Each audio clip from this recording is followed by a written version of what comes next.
My name is Otis Buckley. I am the president and founder of Total Blackout for Reform.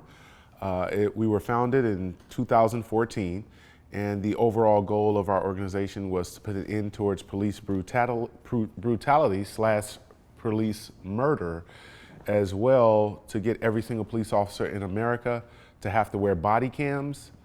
And I would like to think we were successful in that aspect because the overwhelming majority of police are now wearing body cams. Some people say it's good, some people say it's bad, but we at least accomplished our mission. I'm also a member of Movement for a People's Party, which is a major new political party that's forming, and we plan to send out candidates for 2022 for Congress, and in 2024 take over the presidency. It was a national organization. We didn't have chapters. We were formed online, so all of our membership was basically online. We had people in various states, various cities, but we didn't have chapters. We never had a physical location. While our goal was to get police officers to wear body cameras, our method was a boycott. A lot of people may not have heard of my organization, Total Blackout for Reform, but we were one of the 5 main blackout organizations of 2014, 2015, and 2016. I'm just the only one that ever came out and showed my face. The other leaders never came out to the public. But the movement was Blackout Black Friday. That's the one that people will probably have heard of, where we boycotted from Black Friday to Cyber Monday, and we cost the industry billions. Our logic behind that was, if we can cost these large corporations who are the lobbyists, we can cost them a lot of money and hit them in the pockets, they will lobby for us. So that was the logic behind it. Plus, they lobby against us, so why not force them to lobby for us? And that was the goal. I've been somewhat inactive until recent. Once I moved here at the end of 2016, and at the end of 2016, when I moved down here, I didn't know anybody, so I was pretty much a fish out of water. And in Rantoul, it's totally different than Champaign. It's a little more secluded, so to speak. So I wasn't in tune with the activists down here in Champaign. I'm 45 years old. I didn't feel comfortable coming down here, just hanging around a college campus, because I didn't want to appear as that old perverted guy. But once, of course, recent issues took place, I realized that, hey, I have no choice. I need to get back involved. And that's when I was lucky enough to have somebody from Movement for a People's Party alert me to the cancel the rents, cancel the mortgage protest. And I was able to come down here to that, able to meet a great activist. You can edit it, but George, I was able to meet a great activist named George, and he was able to put me in contact with other people, and that's how I was able to get refocused and re-energized and back into the movement. Actually, what happened is I went to a protest up in Detroit, and it was a major protest, and the police almost murdered me. They ended up choking me out, throwing me on the ground. One of them jumped on my back, put his knee in the center of my back, placed all his weight on me, and was yelling, "Stop resisting, stop resisting," all the time. My hands were straight out. I wasn't moving. I couldn't even breathe. I could have been a George Floyd. I couldn't even yell out like George Floyd was yelling out. I whispered, "I'm not resisting." And he had to lean over and put his ear to my mouth and was like, "What?" I was like, "I'm not resisting." And so he got off of me at that point, and they rushed me to the police station. About 10, 15 minutes after being in the cell, my chest started hurting, my heart was hurting, I barely could move. It was only one bed in the cell. I was in there with another guy, but it was only one bed. So he was younger than me. I told him he could have it. He was like, "No, you can have half of it." I was like, "No, you take it." And I just laid on the floor. But every time I would just move a half an inch, I was in total pain. But I didn't want to come across as a punk, so I was trying to hold it in and not let it be known how much pain I was in. But one of the other guys who was in the cell next to us, he asked for a medic. And so since the medics were already there, I was like, "Well, can y'all check me out too?" And my blood pressure was like a 236 over a 111 or over a 116, one of the two. And so the paramedics asked the I don't know what his title is, but he was in charge of the jail at the time.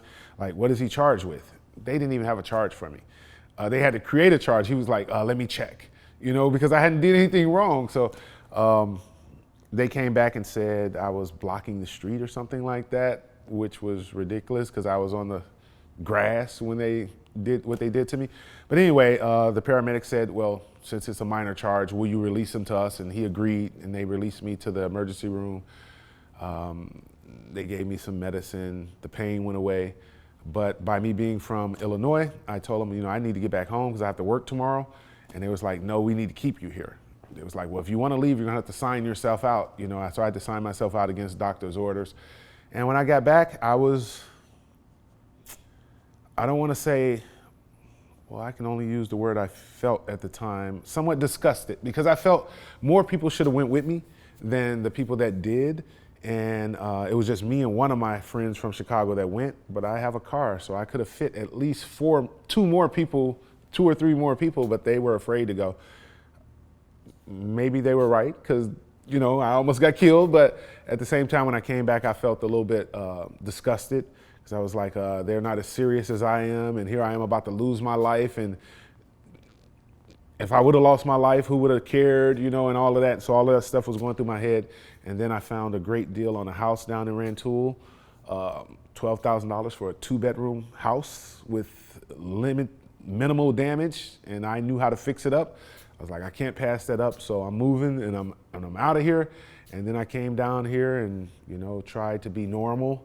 But it's hard to be normal when so many abnormal things are going on in the world. So I really had no choice but to get back involved, and I even had an encounter with the Rantoul police once, and it was shocking for them, I'm sure, because they weren't used to dealing with an activist, someone who was willing to stand up to them and let them know that, hey, you are my employee, I pay your salary, and they were looking at me like, oh, wow, who is he? And one of them said, I never heard that before. I was like, well, now you have. So, yeah, so the activism never left my heart, but due to that experience, I was at one point thinking about, maybe I should just go back into, working and making money and being a regular average guy inside the bubble. But that's not who I am, so I can't do that. I'm a United States Army veteran, so I went in the military when I was 17 years old, got out when I was turning 23. Right after I turned 23, I got out of the military and I became a salesman, high-end salesman, like a realtor, loan officer, senior sales rep, debt consultant, things like that. And I did that for 15 years or more. And I got tired of it. I just hated it because I got to the point where I realized I'm not helping these people. Every single person I sell something to, I'm taking advantage of them. I'm helping the company I work for, but I'm not helping that person. And so I wanted to do something positive, so I decided to go back to school. I already had my associates, but I decided to go back to school, get my bachelor's in environmental studies, and I was going to be an environmental activist. I vice president of Green Paws Environmental Alliance, vice president of STAND, which was an anti-genocide student-led organization. And in 2013 is when Trayvon Martin was murdered in 2013. And so I was 1 year into my bachelor's degree. And so I came down to Chicago to go to the protest just for that day. And that was my first initiation into activism. I just came for the protest, went back to school the same day, finished up my degree, graduated in 2014, had my own environmental nonprofit organization set up, had all my officers. We went out. Our goal was to go out to elementary schools as well as high schools and teach environmental awareness. So we went out to one elementary school, went well. We gave out little colorful pencils, coloring books, and crayons and things like that, and everybody loved it. And we were ready to go. All the filing fees, everything was ready. But a month after graduation, they killed Mike Brown down in Ferguson. And that's when I was like, okay, I'm gonna be a different type of activist. My board members probably were not extremely happy about that because, they had invested some time as well. But I just felt the need in my heart to change it up, and environmental activism at that point, I felt like it's gonna have to take a back seat to this because this is more important. And so that's what I have been doing ever since, from 2014 up until I would say the end of 2016, beginning of 2017 is when I kind of took a step back, which I regret, but I'm back now, so I'm happy. Total Blackout for Reform, Movement for a People's Party, they are separate entities, but Total Blackout for Reform, we have not led any major movements recently. There's another blackout organization that is out now. I'm not affiliated with them, but they pretty much have the blackout space now. I think they call themselves the Blackout Coalition. I did speak with the guy who's over it, but I do not want to interfere with what he has going on, because I wouldn't have wanted anyone to interfere with what I had going on. So I just told him, hey, I support you. If you need anything, I gave him my number. Like, hey, if you need anything, give me a call. But he's doing a great job of what he's doing, so I'm not in his way at all.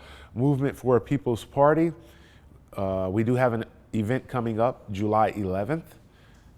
This will be a national event where we're going to be going to all of the Congress people, all of the representatives, as well as the senators' homes, not their offices, but their homes where they live at, and taping our demands directly to their door, which is Medicare for all, take the police off of our streets, and take the military off of our streets and demilitarize the police. $2,000 cash payment for all Americans during the remainder of this pandemic, cover payroll. So those are some of the demands that we have, and we're going to tape those demands directly to their front door.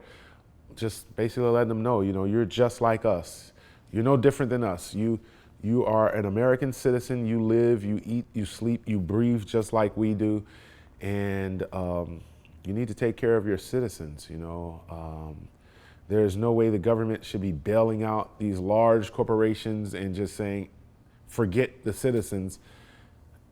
We have to eat. I don't have a child, but a lot of people have kids, and and those kids have to be fed, yet the government is willing to allow us to starve while they bail out the hotel industry and the airline industry and everything else. They are the ones who should already have money saved up for a rainy day. The majority of Americans do not. We are destitute for the most part. We're living paycheck to paycheck, and then when we go 2 or 3 months without a paycheck, we're starving basically, and the government doesn't seem to care. So we're going to take it directly to their front door and let them know that we're here, and we want you to do something about it. I'm speaking for myself on this one. I'm not speaking for the entire coalition, because I believe not everybody within the coalition will agree with this statement. But as far as protests go, it depends on the protest, in my opinion. If it's a march, it's not going to solve anything, in my view. I've been to numerous marches, and I've never seen a single one get anything accomplished, ever, other than being able to network with other people and meet other people who are like-minded and going on to do other things. Kind of like when I met George at a protest, that individual protest, I don't know what was accomplished from it, but I was able to meet him. So now me and him are working together, and we're going to go on and do great things together. So that, in my opinion, is the most beneficial aspect of a protest, a march, or a car protest. It's the ability to meet other like-minded individuals and go on to do greater good. But as far as just walking up and down the street and expecting the state or the government to change their laws because I've walked up and down the street with a megaphone, it's not going to happen. They don't care. They're like, go ahead, get your exercise on, lose a few pounds. That's the way they view that. As far as you asked about what will it take here, as far as the police goes, they need more diversity, definitely. When it comes to Rantoul, someone recently told me there is one black police officer. I've never seen him, ever, and I've been here for 4 years now. I've never seen him. So I don't know if they keep him locked in a cage in their back room somewhere or what, but I've never seen him. Champaign is similar. I know of one, but I don't know of many. Also, I agree with the defund the police, statement, and I'm even willing to take it a step further. Personally, I feel like the police should stay inside of their building.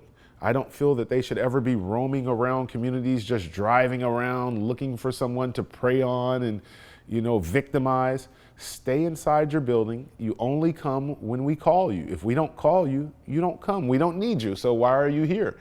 That's the way I view it.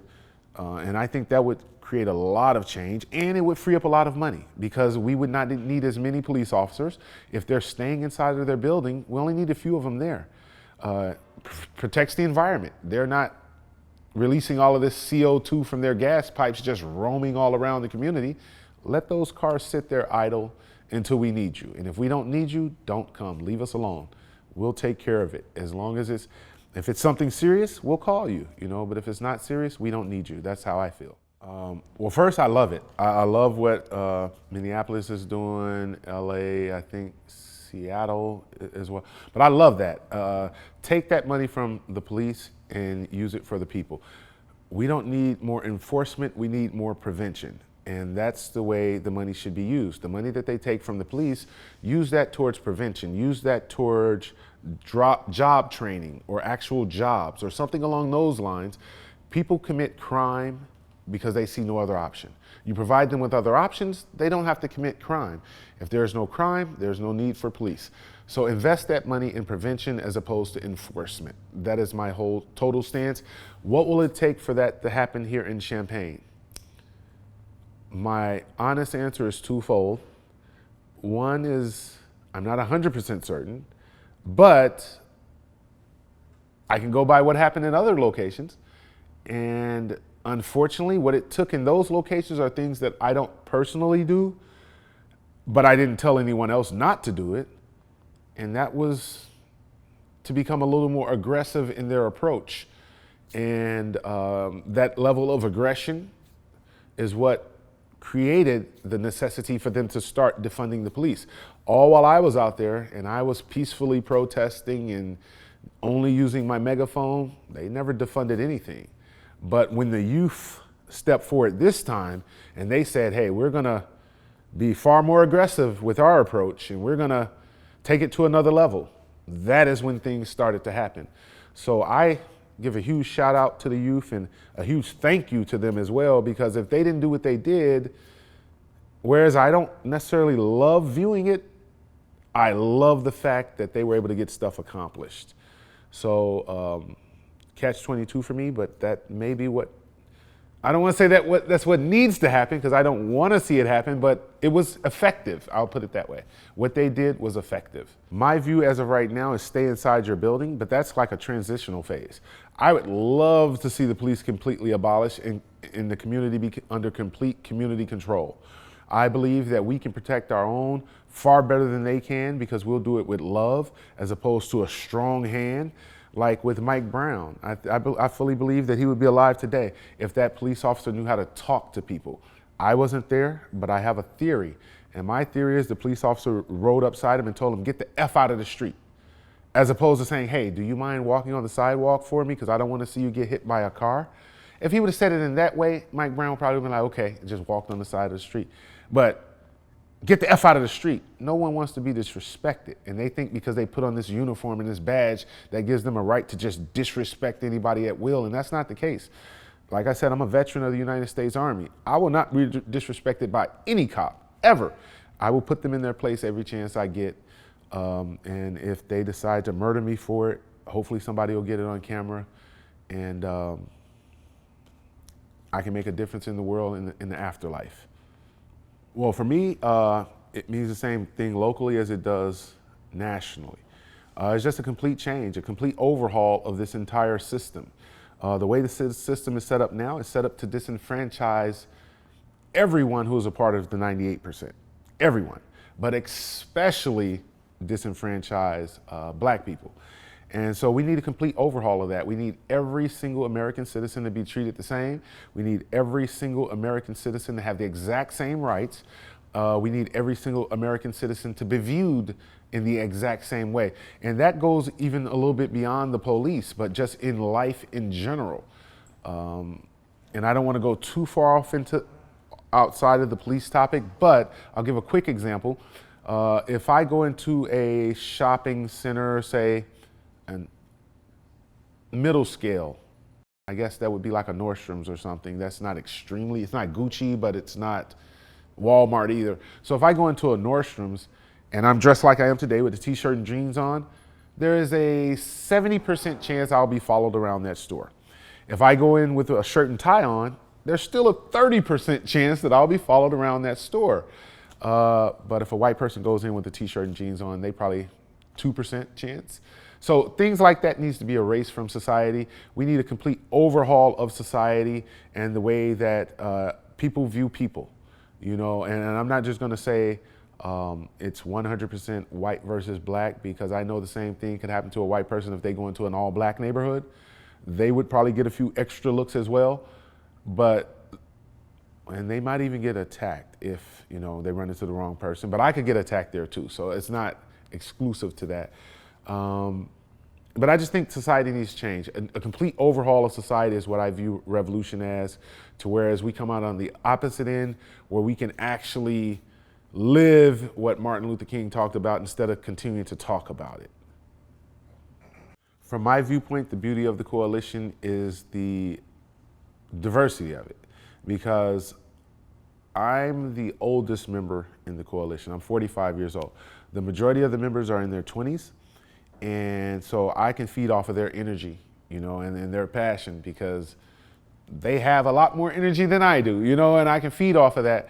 But I've been possibly a little more seasoned, so to speak, because I've lived longer, so I can offer that little extra input when it's needed. But for the most part, they do a great job on their own. You know, all of them are extremely knowledgeable. They're extremely talented, and they know pretty much what they need to do. I just will offer a little bit of input here and there, you know, when it's needed. And like I said, the diversity we have, it's not just all black, it's not all white. It's a rainbow coalition, and that's what's needed to be successful in this movement. We need everybody on board. If it's just a 100% black organization, we're going to reach 100% black people, and we'll have a few allies that'll come on board, but the masses will not hear us, because they'll say, oh, they're just making things up, you know. But if it's a rainbow coalition, then they can see someone who looks like them saying the exact same thing, and then they'll think, oh, well, maybe I should listen, you know. And that's what's needed, a rainbow coalition. That is what we have, and I'm overjoyed to be a part of it. And I believe I know every single member who's a part of CCARC is overjoyed to be a part of it, because we're about to do great things here in Champaign County. We're gonna get justice for Aaliyah and anyone else, Aaliyah Lewis, anyone else who has an altercation with the police and the police beat them up or brutalize them. We're going to get justice for them as well. The police will not go unchecked under our watch.